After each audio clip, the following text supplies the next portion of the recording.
Ձերդ գերազանցություն տիկին նախագահ, ուրախ եմ այս տարվա ընթացքում արդեն երկրորդ անգամ հյուրընկալելու ձեզ Հայաստանի Հանրապետությունում։ Մեր վերջին հանդիպումն ուղիղ 2 ամիս առաջ էր Եվրոպական քաղաքական համայնքի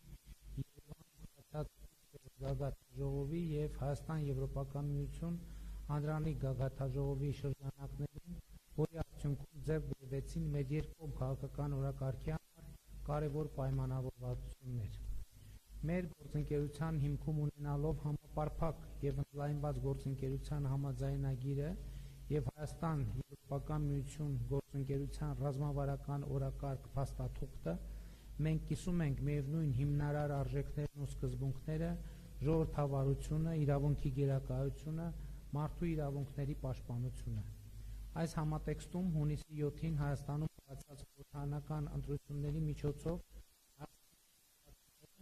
եւ հայտնեցին իրենց աջակցությունը մեր կառավարության ժողովրդավարական բարեփոխումների, արդարադատության, ամրապնդման եւ խաղաղության օրակարգերին։ Տիկին նախագահ, այսօր մեր հանդիպումը վերահաստատեց, որ Եվրոպական միությունը Հայաստանի ամենավստահելի գործընկերներից է։ Հայաստանը եւ Եվրոպական միությունը մոտ են իրար առավել քան երբևէ։ Այս արտահայտությունը օրեցօր ավելի է նյութականանում, ստանալով ոչ միայն քաղաքական, այլև գործնական, տնտեսական կիրառում։ Ուրախ եմ արձանագրելու, որ քննարկեցինք Հայաստանի առջև ծառայցած տնտեսական բազմազանեցման եւ այդ առնչությամբ Եվրոպական միության աջակցության տարբեր մեխանիզմների գործարկման ուղղությամբ համատեղ աշխատանքը։ Մասնավորապես ցանկանում եմ շնորհակալություն հայտնել Եվրամիության կողմից տրամադրված 52 միլիոն եվրոյի չափով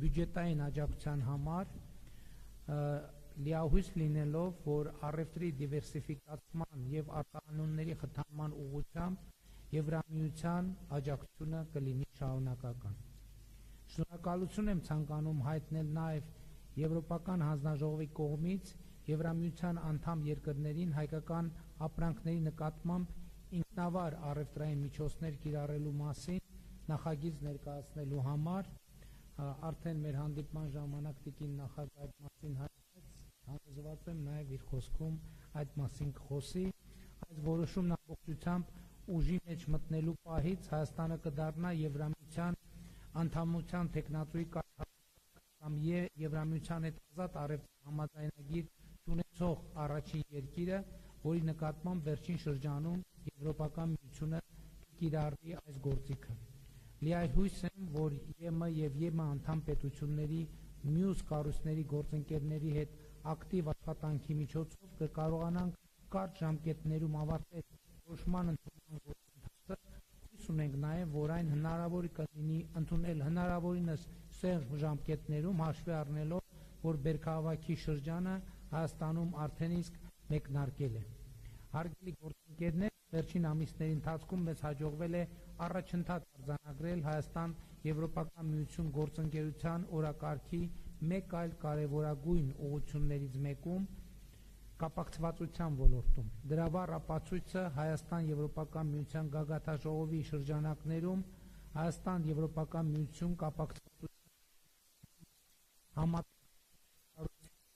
նախորդ շաբաթ Բրյուսելում կայացած կապակցվածության օրակարգի հարթակի նախարարական համաժողովի շրջանակներում Հայաստանի եւ Եվրոպական հանձնաժողովի, ինչպես նաեւ համապատասխանաբար վերակառուցման եւ զարգացման Եվրոպական բանկի եւ Եվրոպական ներդրումային բանկի միջև Հայաստանի սահմանային 3 անցակետի եւ հյուսիսային 2 ավտոճանապարհի իրագործելիության ուսումնասիրությունների վերաբերյալ մտադրությունների հայտարարության եւ հաստատման նամակի ստորագրումն է։ Էներգետիկայի ոլորտում Հայաստանի համար ռազմավարական նշանակություն ունեցող ծրագրերից է էներգիայի կուտակման կայանների կառուցումը, որը նաեւ հնարավորություն կընձեռնի արդյունավետորեն կուտակել Հայաստանի վերականգնվող էներգետիկ ռեսուրսներից ստացվող էներգիան։ Գործընկերոջս հետ քննարկել ենք այս հարցում Եվրամիության աջակցության հաստատման եւ հատկացման հարցը։ Խաղաղության խաչմերուկ հայեցակարգի կյանքի կոչման տարածաշրջանային հաղորդակցության ուղիների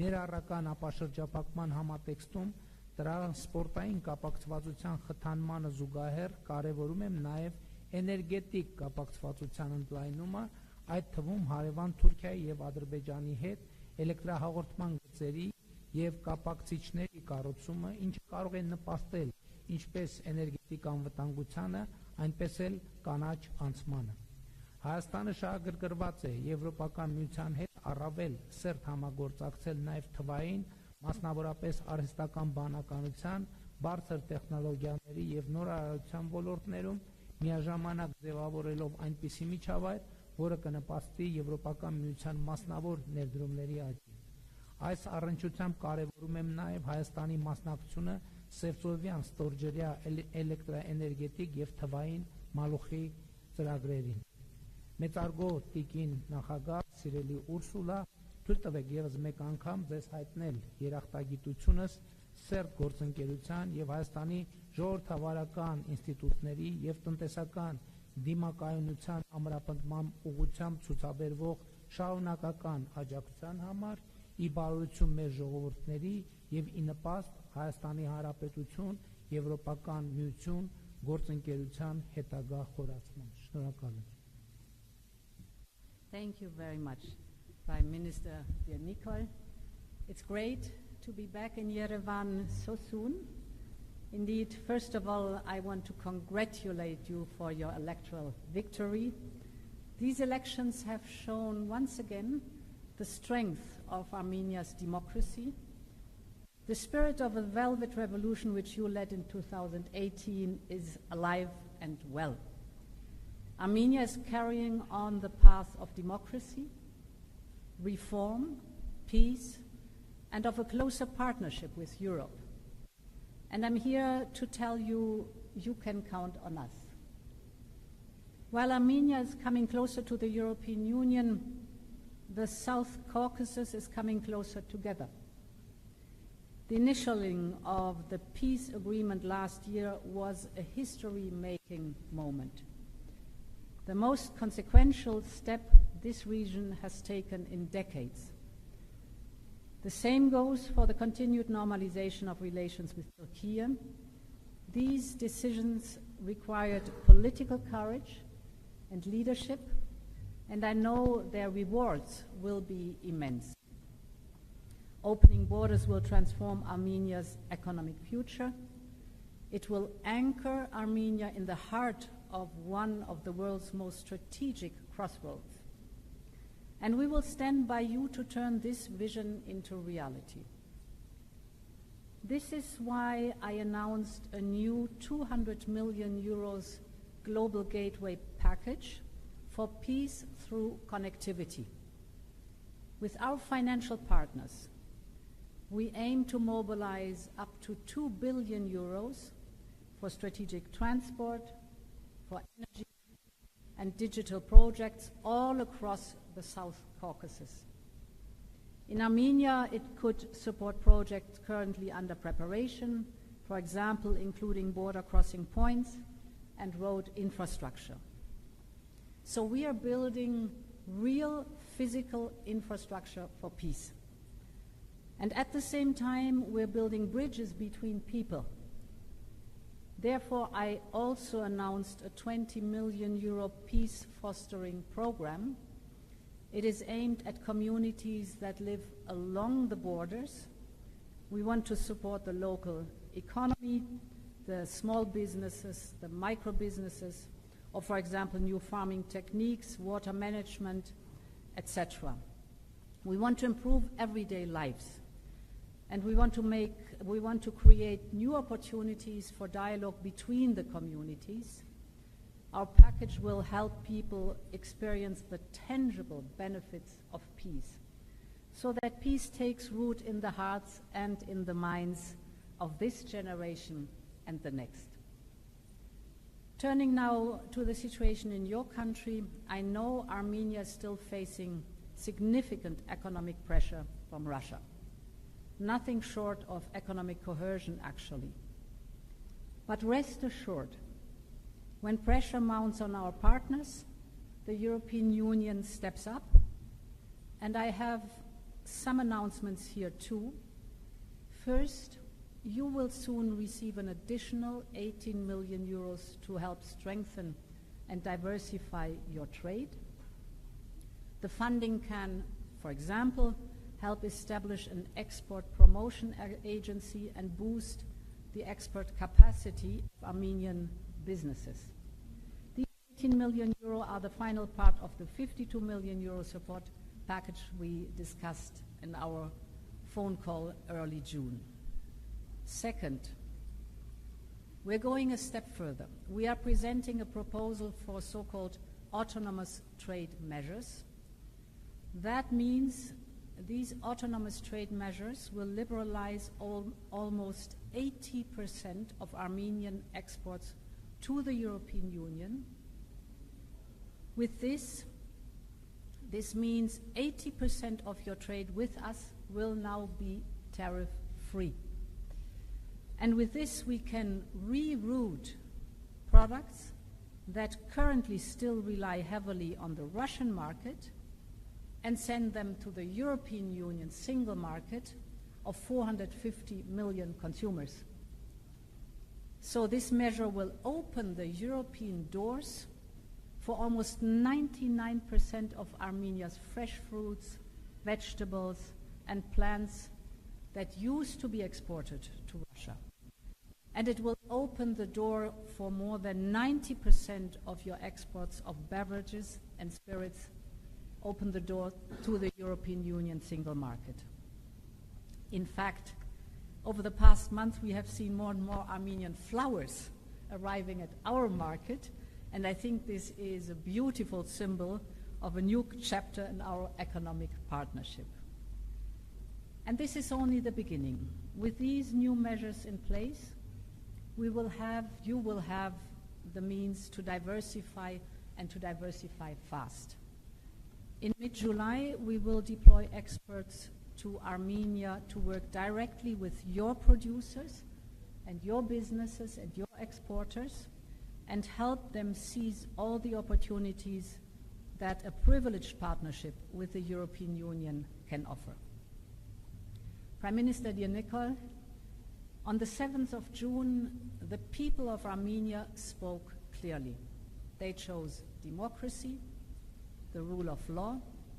They chose reform and peace. They chose to open and welcoming and an inclusive society. And they chose to partner with the European Union. And together, we must now turn their aspirations into results. You can count on us. Thank you very much. Your Excellencies, thank you for such important statements. And now we'll move on to the press conference and take some questions from our colleagues. Հարգելի ներկաներ, ձեր գերազանցություններ, շնորհակալություն հայտարարությունների համար, այժմ մենք անցնենք մամուլի ասուլիսին եւ մի քանի հարցեր մեր գործընկերների կողմից։ Եվ առաջին հարցը Factor TV-ից. And the first question from Factor TV. Շնորհակալություն Նարեկ Կիրակոսյան Factor TV, հարց ունեմ հանձնաժողովի նախագահ Տիկին ֆոն դեր Լայենին։ Տիկին նախագահ, Հայաստանը էներգետիկ դիվերսիֆիկացիան դարձրել է ռազմավարական առաջնահերթություն, սակայն շարունակում է մեծապես կախված մնալ ռուսական գազից եւ էներգետիկ ենթակառուցվածքներից։ Նախընտրական շրջանում մենք Մոսկվայից տարբեր պաշտոնյաների մակարդակով լսում էինք ակնարկներ, որ Հայաստանը Ռուսաստանից արտոնյալ գազ է ստանում եւ դա կարող է թանկանալ։ Հայաստան Եվրամիություն մերձեցման շրջանակներում, եթե Ռուսաստանը որոշի գազի մատակարարումը դադարեցնել կամ գինը օգտագործել որպես քաղաքական ճնշման գործիք, ապա ինչ կոնկրետ աջակցություն կարող է տրամադրել Եվրոպական միությունը, արդյոք Եվրամիությունը պատրաստ է Հայաստանին աջակցել այլընտրանքային մատակարարներից գազ ձեռք բերելու կամ գնի հնարավոր սուբսիդավորման ուղղությամբ, եթե կան ծրագրեր, խնդրում եմ մանրամասնել։ Եվ մեկ հարց էլ Հայաստանի վարչապետին, պարոն վարչապետ, երեք խոսել եք Ռուսաստանի վարչապետի հետ, նախ խնդրեմ ասել նախաձեռնությունը խոսակցության հերթապետություն ունենալու ձեժն էր թե ռուսական կողմինը, ինչ բնույթի հարցեր եք քննարկել, արդյոք սահմանափակումներին Հայաստանից արտահանվող ապրանքների անդրադարձ եղել է թե ոչ, եւ արդյոք չեք բացառում, որ կկրկնվի 2013 թվականի իրավիճակը, երբ Հայաստանը մեկ գիշերում որոշեց դադարեցնել Եվրամիության հետ մերձեցումը ռուսական ճնշումների պատճառով։ So indeed, on the topic of energy, you need a strategic, comprehensive, and multi-layer approach. And just as we are helping Armenia to diversify the trade, that gives resilience and strength, we want to help Armenia also to diversify its energy supply.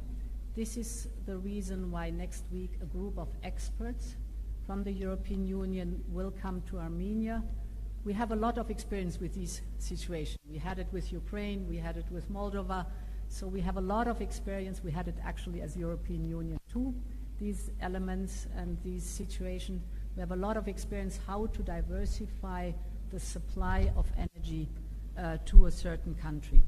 At the same time, we are investing in the regional energy security through new electricity interconnectors, because in parallel you have to build new routes and stronger regional energy networks. This includes the 25 million euros for the Caucasus transmission network.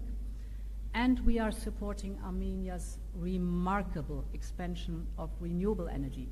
This is homegrown energy.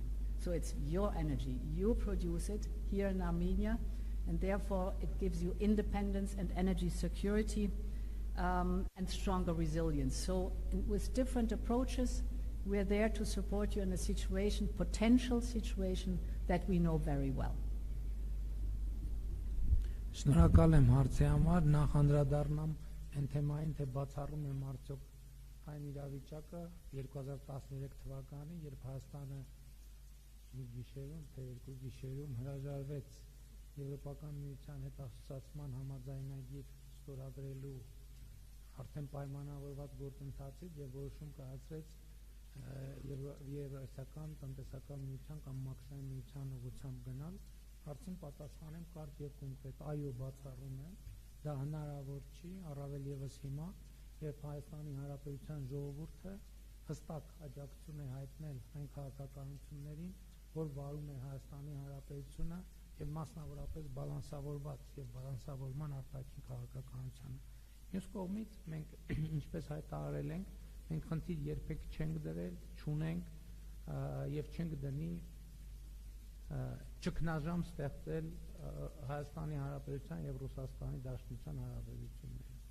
Մենք գործում ենք մեր երկրի շահերի շրջանակներում եւ բնականաբար մենք ոչ մի միջազգային մեր գործընկերոջ շահերը չենք արհամարում, բայց մյուս կողմից որևէ այլ գործընկերոջ շահերը չենք կարող ավելի բարձր դասել, քան Հայաստանի Հանրապետության շահերը, եւ սա կարծում եմ տրամաբանական է ցանկացած երկրի համար։ Ինչ վերաբերում է Ռուսաստանի Դաշնության կառավարության ղեկավարի հետ երեկվա հեռախոսազրույցին, իմ նախաձեռնությամբ է տեղի ունեցել հեռախոսազրույցը, հարցերի քննարկման շրջանակը հաղորդագրության մեջ ներկայացվել է, թե ինչ հարցեր են քննարկել, պայմանավորվել ենք, որ առաջիկայում ավելի մանրամասն քննարկումներ կունենանք։ Շնորհակալություն եւ հաջորդ հարցը հանրային հեռուստաընկերություն, and next question from Armenian Public Television. Շնորհակալություն, Մարի Խաչատրյան, պարոն վարչապետ, հաշվի առնելով Եվրամիության հետ բարձր մակարդակի քաղաքական երկխոսության շարունակականությունը,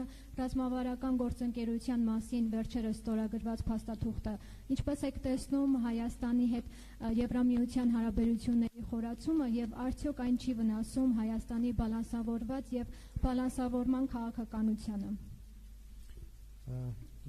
Եվրոպական միությունը շատ երկար ժամանակ Հայաստանի թիվ 1 գործընկերն է ժողովրդավարական բարեփոխումների գործում եւ միջայլոց նաեւ 18 թվականի հեղափոխությունից առաջ։ Այլ խնդիր թե ինչ էֆեկտիվությամբ եւ ինչ անկեղծությամբ է այդ օրակարգը իրականացվել Եվ հիմա ընտրություններից հետո նաև շատ կարևոր առիթ եմ համարում, որ մենք ինչպես ասել եմ արդեն Հայաստանի ժողովրդավարական բարեփոխումների օրակարգը մենք ռեստարտի ենթարկենք, որովհետև նախորդող շրջանում այո մենք հետևական ենք եղել այդ բարեփոխումների ճանապարհին, բայց այն անընդհատ զուգակցվել է ինչ որ մեծ խնդիրներով, COVID, պատերազմ, յետպատերազմական իրավիճակ, այսինքն մենք գործնականում լիարժեք կենտրոնանալ ժողովրդավարական բարեփոխումների օրակարգի վրա իրականում չենք ունեցել եւ ընտրությունները եւ այս նոր շրջանը եւ Եվրոպական միության հետ մեր հարաբերություններից նոր մակարդակը եւ նոր ծավալը մեզ համար ստեղծում է պատմական շանս եւ մենք մեր ռազմավարությունը հստակ հայտարարել ենք խնդիր առաջին, որը մենք պետքա լուծենք լիարժեք, անկեղծ, ամբողջական լինել համապատասխան Եվրոպական միության ստանդարտներին եւ սա առաջին ռազմավարական խնդիրն է, որը մենք պետքա լուծենք, որից հետո արդեն առավել կոնկրետ իրագործման օրակարգ կարող է դառնալ Եվրոպական միության լիարժեք անդամ դառնալու խնդիրը, որը արդեն քաղաքական հարց է, բայց ինչպես նախկինում ասել եմ, երբ մենք լիարժեք եւ անկեղծորեն համապատասխան կլինենք Եվրոպական միության ստանդարտներին, դա մեզ հնարավորություն կտա լինել Եվրոպական միության լիարժեք անդամ, բայց նաև դա քաղաքական հարց է, որը կախված է ամենատարբեր գործոններից, եթե մեզ կհաջողվի դառնալ Եվրոպական միության անդամ, դա կլինի շատ մեծ ձեռքբերում, եթե ինչ որ պատճառով, ասենք Եվրոպական միությունը կարող է որոշել, որ չի ընդլայնվում այլևս, այդ դեպքում մենք նորից շատ մեծապես շահած դուրս կգանք, որովհետև մենք կլինենք երկիր, որը լիարժեքորեն համապատասխանում է Եվրոպական միության չափանիշներին, եւ դա ում համար է արվում, սա շատ կարեւոր է, սա Եվրոպական միության համար չի արվում, սա արվում է Հայաստանի Հանրապետության քաղաքացիների համար, Հայաստանի Հանրապետության համար, եւ սա այն ռազմավարական նպատակն է, որը մենք հետապնդում ենք, իհարկե նոր հնարավորությունները, որ բացվում են կապված տարածաշրջանային կապուղիների բացման հետ ի վերջո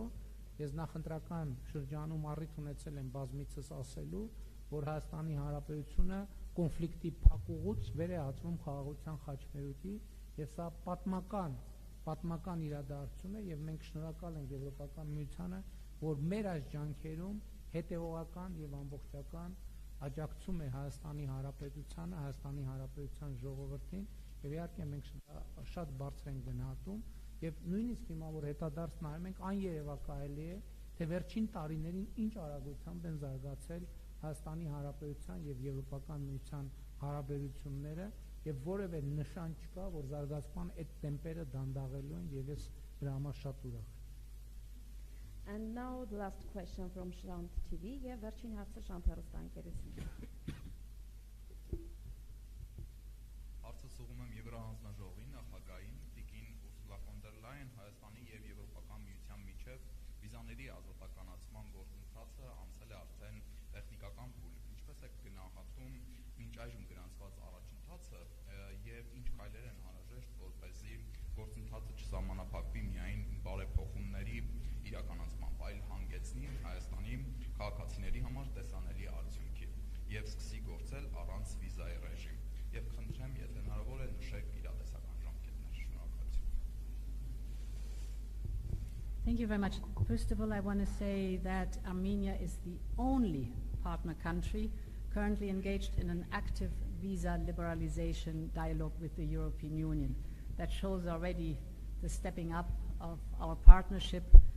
We issued a report that is necessary in April, and this report pointed to the good progress made by Armenia in implementing the Visa Action Plan. I know that you're very strongly committed to it, and I thank you for that. This is impressive to see, and I know how much it matters to the Armenian people. There will be more evaluation missions this autumn to assess the process and the progress that is on the remaining benchmarks. To translate this a little bit, this is a merits-based process, so certain elements have to be fulfilled. You're on a good path, you're working hard on it, I know it, and therefore once all these necessary elements are fulfilled, we can move on to our proposal for a visa-free regime. So it's a matter of being able to do the steps that are necessary of reforms. We help you with that, and if this is fulfilled, then you pass the finish line.